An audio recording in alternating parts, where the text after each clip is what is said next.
بسم اللہ الرحمن الرحیم الحمدللہ رب العالمین والصلاة والسلام علی سید المرسلین وعلی آلہ وصحبہ اجمعین۔ آج ہم قرآن کریم کے 26ویں پارے کے مضامین کے بارے میں بات کریں گے،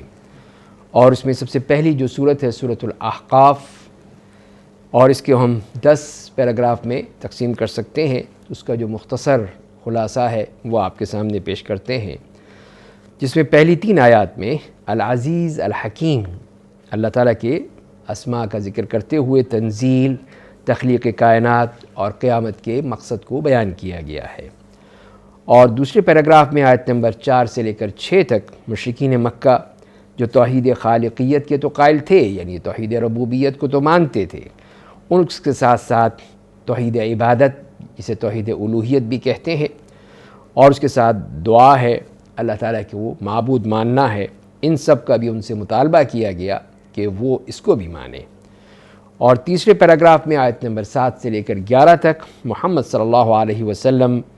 اور قرآن کریم پر اعتراضات نقل کر کے ان کا جواب دیا گیا ہے۔ تو ایک اعتراض تو یہ تھا کہ یہ قرآن جادو ہے، دوسرا یہ کہ یہ گھڑ لیا گیا ہے، افترا پردازی ہے، اور یعنی پرانا جھوٹ ہے۔ انہیں جواب دیا گیا کہ میں نرالا رسول نہیں ہوں، پچھلے رسولوں کی طرح بشر بھی ہوں اور رسول بھی ہوں، وہی کی پیروی کر رہا ہوں، خود مجھے نہیں پتہ کہ میرے ساتھ اور تمہارے ساتھ کیا سلوک کیا جائے گا، میں تو صاف خبردار کرنے والا ہوں۔ اور چوتھے پیراگراف میں تورات اور قرآن کی مماثلت اور توحید پر استقامت کی دعوت دی گئی ہے۔ ان الذین قالوا ربنا اللہ ثم استقاموا فلا خوف علیہم ولا هم یحزنون۔ اور آیت نمبر 15 سے لے کر 20 تک 5ویں پیراگراف میں والدین کے حقوق بیان کر کے تکبر کا انجام بتایا گیا ہے کہ ایک موحد باپ اور کافر بیٹے کے مختلف رویے بیان کر کے قریش کو آبا پرستی کے بجائے توحید کی دعوت پر عقل سلیم سے غور کرنے کی دعوت دی گئی ہے کہ ان کو ان کے تکبر، فسق، بدعملی اور استکبار کے انجام سے آگاہ کر دیا گیا ہے۔ اللہ تعالیٰ نے انسان کو ماں باپ کے ساتھ حسن سلوک کرنے کا حکم دیا ہے، بالخصوص ماں کے ساتھ جو تکلیف کے ساتھ حمل اٹھائے پھرتی ہے اور پھر جنتی ہے، پھر دودھ پلاتی ہے، یہاں تک کہ وہ جب 40 سال کا ہو جاتا ہے اللہ سے شکر کی توفیق طلب کرتا ہے، اللہ کی طرف رجوع کرتا ہے، اولاد کے لیے بھلائی کی دعائیں مانگتا ہے اور ایسے عمل کی توفیق چاہتا ہے جس سے اللہ راضی ہو جائے، ایسے لوگوں کے لیے جنت ہے۔ اس کے برخلاف وہ نوجوان جو اپنے والدین کو تکلیف دیتا ہے، آخرت پر ایمان لانے سے انکار کر دیتا ہے، اسلام کی دعوت کو پرانے زمانے کی کہانیاں قرار دیتا ہے، اس کے لیے عذاب ہے۔ یہ روز قیامت پر آگ پر پیش کیے جائیں گے، انہیں ان کے غرور، تکبر، ان کے فسق اور بدعملی کی وجہ سے انتہائی ذلت کا سامنا ہوگا۔ اور آیت نمبر 21 سے 26 تک 6 پیراگراف میں تاریخی دلائل ہیں۔ مشرکین مکہ کو قوم عاد کی ہلاکت سے ڈرایا گیا ہے کہ یہی لوگ مجرم تھے، انہوں نے ہی حضرت ہود علیہ السلام کو جاہل کہا تھا، یہ اللہ کی آیت کا انکار کرتے تھے، اس کا مذاق اڑاتے تھے، یہ لوگ آنکھ، کان اور دل و دماغ سے کام نہیں لیتے تھے اور یہ سوچتے تھے اور نہ عقل سے کام لیتے تھے، انہیں عذاب کا مطالبہ کیا، انہیں ہوا سے ہلاک کر دیا گیا۔ اس کے بعد ہم دیکھتے ہیں 7ویں پیراگراف میں 27 اور 28ویں آیت میں کہ ہلاکت اقوام پر نام نہاد خداؤں کی بے بسی کا ذکر کیا گیا ہے۔ تو ان 2 آیات میں مشرک اقوام کی ہلاکت کے موقعوں پر قرباناً آلہہ کی بے بسی اور بے اختیاری کا نقشہ کھینچ کر اللہ کے کامل اختیار کو ثابت کیا گیا ہے کہ اللہ تعالیٰ نے کئی بستیوں کو ہلاک کیا اور طرح طرح سے نشانیاں دکھا دیں، کہ اس توقع پر کہ یہ لوگ اپنے رب کی طرف لوٹیں گے لیکن نہ پلٹے، چنانچہ ہلاک کر دیے گئے۔ اور اس کے بعد دیکھتے ہیں کہ آیت نمبر 29 سے لے کر 32 تک جنات کے قبول اسلام اور ان کی تبلیغی خدمات کا ذکر ہے، اور یہ بتایا گیا ہے کہ جیسے کہ جنات نے یہ غیرت محسوس کی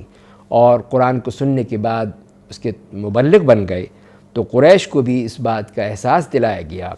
کہ تم نے اللہ کے کلام قرآن کی صحیح طور پر قدر قدانی نہیں کی، اس کو دیکھو کہ جنات نے کس طرح اس کو قبول کر لیا۔ تو بعض جنات قرآن سن کر داعی، مبلغ اور ڈرانے والے، منذر بن کر اپنی قوم میں تبلیغ کرنے لگے۔ مومن جنات تورات کے بعد قرآن کو صراط مستقیم کی طرف دعوت کا ذریعہ سمجھتے ہیں۔ مومن جنات رسول اللہ صلی اللہ علیہ وسلم کی دعوت کو قبول کرنے اور ایمان لانے کا مشورہ دیتے ہیں، اور مومن اور توحید پرست جنات شرک کو صریح گمراہی سمجھتے ہیں۔ اللہ کے علاوہ کوئی بگڑی بنانے والا اور سرپرست ولی نہیں ہے۔ اور پھر 9ویں پیراگراف میں آیت نمبر 33 اور 34 میں توحید خالقیت اور امکان آخرت پر استدلال کیا گیا ہے، اور اس کے بارے میں بتایا گیا ہے کہ جو بستی زمین اور آسمان کی تخلیق کے بعد تھکن کا شکار نہیں ہوئی، کیا وہ مردوں کی تخلیق پر قادر نہیں ہے؟ اور آخری پیراگراف میں جو آیت نمبر 35 ہے، اس میں رسول اللہ صلی اللہ علیہ وسلم کو صبر و عزم کی نصیحت اور فاسقوں کو ہلاکت کی دھمکی دی گئی ہے۔ فاصبر کما صبر اولو العزم من الرسل ولا تستعجل لهم كأنهم يوم يرون ما يوعدون لم يلبثوا إلا ساعة من نهار بلاغ فهل يهلك إلا القوم الفاسقون۔ اس کے بعد اگلی صورت ہے سورہ محمد صلی اللہ علیہ وسلم، جس کی 38 آیات ہیں، اور اس کا نظم جو ہے وہ ہم 6 پیراگراف میں تقسیم کر سکتے ہیں۔ پہلی 3 آیات میں کافروں اور مومنوں کے عقیدے اور صحیح موقف اور پوزیشن کی وضاحت کی گئی ہے کہ مسلمانوں کو کافروں سے جنگ کا جواز فراہم کیا گیا ہے۔ اہل ایمان حق کی پیروی کر رہے ہیں، رسول اللہ صلی اللہ علیہ وسلم پر ایمان لا چکے ہیں، اور اس کے برخلاف کافر باطل کی بات مانتے ہیں، اس پر چل رہے ہیں۔ کافر اللہ کے راستے سے خود بھی رکے ہوئے ہیں اور دوسروں کو بھی روک رہے ہیں، اسی لیے اللہ نے ان کے تمام اعمال کو ضائع کر دیا ہے۔ اس کے برخلاف اہل ایمان کی خطاؤں سے درگزر کر کے ان کی حالت کو درست کر دیا گیا ہے۔ آیات 4 تا 9 میں دوسرے پیراگراف میں احکام جنگ اور فلسفہ جہاد بیان کیا گیا ہے کہ کافروں کو ختم کرنے کے 2 ہی طریقے ہو سکتے ہیں، کہ اللہ کا راست اقدام ہلاکت کے ذریعے سے، دوسرا مسلمانوں کے جہاد کے ذریعے سے ان کی ہلاکت۔ تو کافروں سے مٹ بھیڑ ہونے پر ان کی گردنیں مارنا چاہیے، انہیں گرفتار کیا جا سکتا ہے، ان پر احسان کرتے ہوئے فدیہ لے کر چھوڑا جا سکتا ہے۔ اگر اللہ چاہتا تو خود ان سے انتقام لے لیتا، لیکن وہ بعض لوگوں کو بعض لوگوں سے آزمانا چاہتا ہے، اور اللہ کی راہ میں شہید ہونے والوں کے اعمال ہرگز ضائع نہیں کیے جائیں گے، وہ جنت میں داخل ہوں گے۔ اگر اہل ایمان اللہ کی مدد کریں گے تو اللہ بھی ان کی مدد کرے گا اور ان کے قدم جما دے گا۔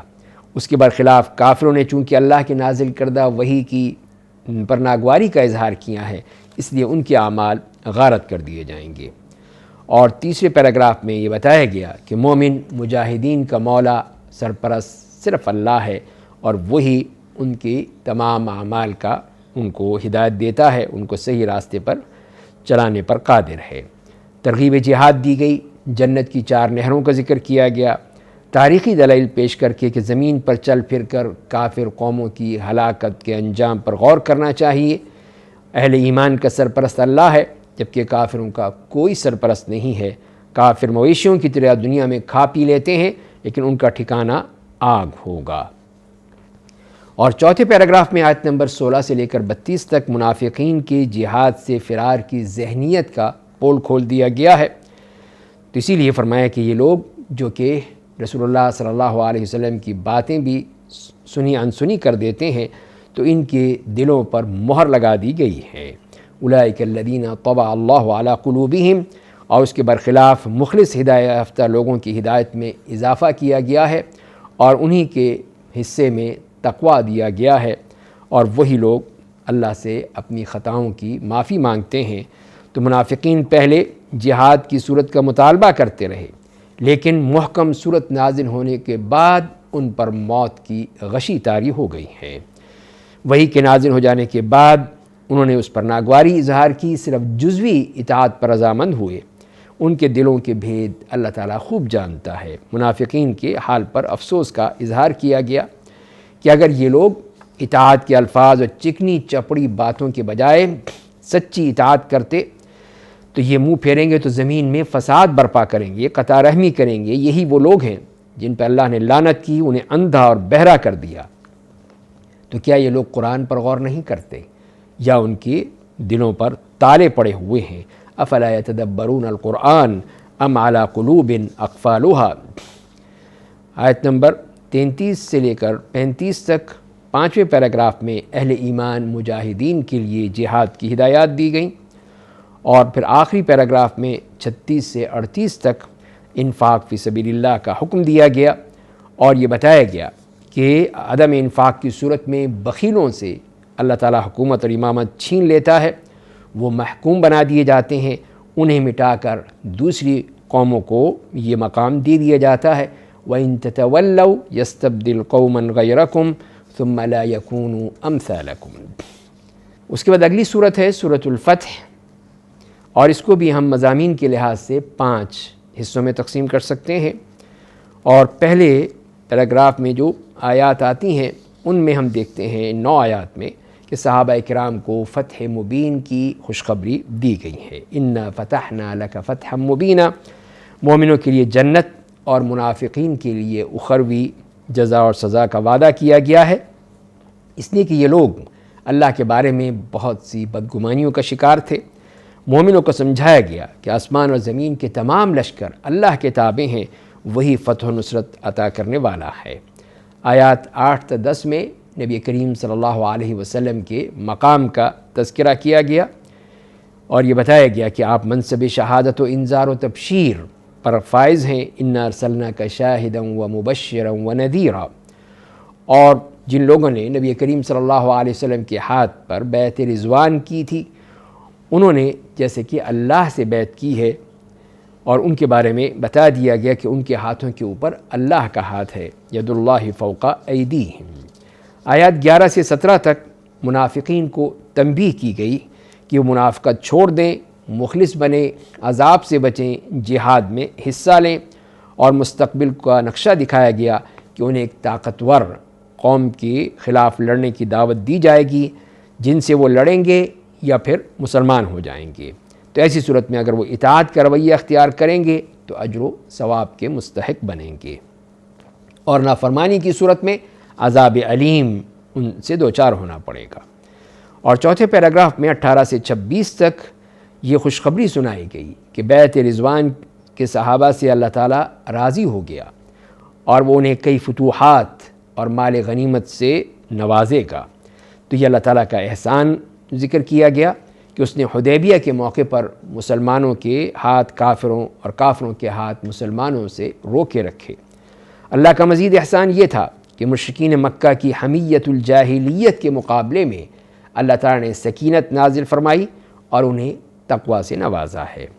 اور 27 سے 29 تک آخری آیات میں عمرے سے متعلق رسول اللہ صلی اللہ علیہ وسلم کے خواب کی سچائی بیان کی گئی، اور اس میں واضح کر دیا گیا کہ دین اسلام تمام غلبہ پسند قوتوں اور نظاموں پر غالب ہونے کے لیے آیا ہے، لِيُظْهِرَهُ عَلَى الدِّينِ كُلِّهِ۔ مہاجرین و انصار پر مشتمل صحابہ کی اس مختصر جماعت کی نوزائیدہ فصل